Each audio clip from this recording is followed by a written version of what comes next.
Hi, everyone. Welcome back. So, we're talking today about creating a rhythm of rest. Do you want to create a rhythm of rest in your life? I hope you do. Super important.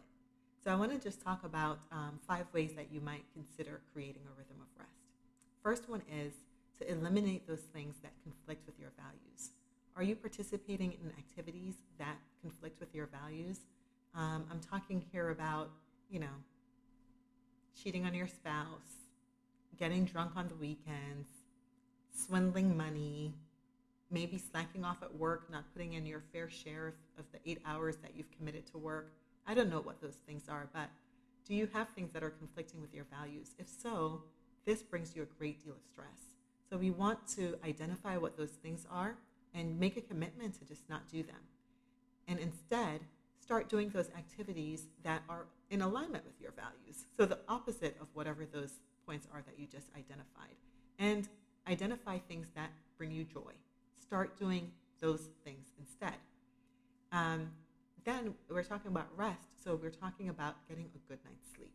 Getting a good night's sleep is very important for your well being, and I'm sure that you know that. A recent study by the American Heart Association says that adults 18 and over need 7 to 9 hours of sleep.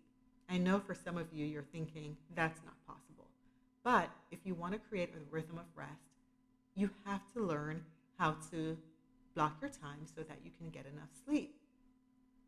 Sleep, according to the American Heart Association, promotes good health and improves your brain function. So if you feel like you're foggy or you're just fatigued, it could just be that you're not getting enough sleep.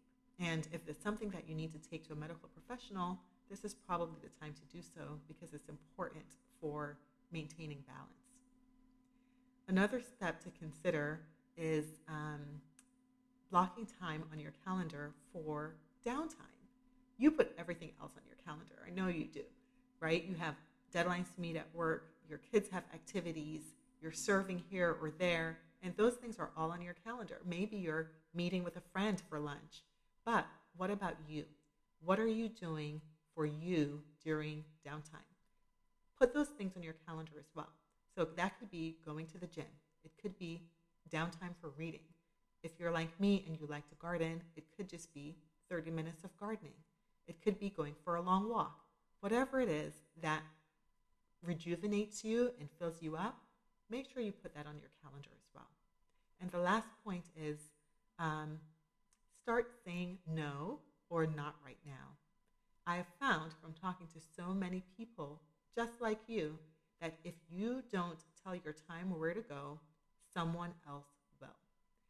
I'm not saying that don't be generous. Of course, be generous. And there's a part of us that really need to live sacrificially when it comes to helping others. At the same time, not everything is meant for you to do. So identify when your calendar is just full and you need to say either no or not right now. If you want to talk about any of these 5 points that I've raised today, please don't hesitate to get on my calendar. And remember, like and subscribe.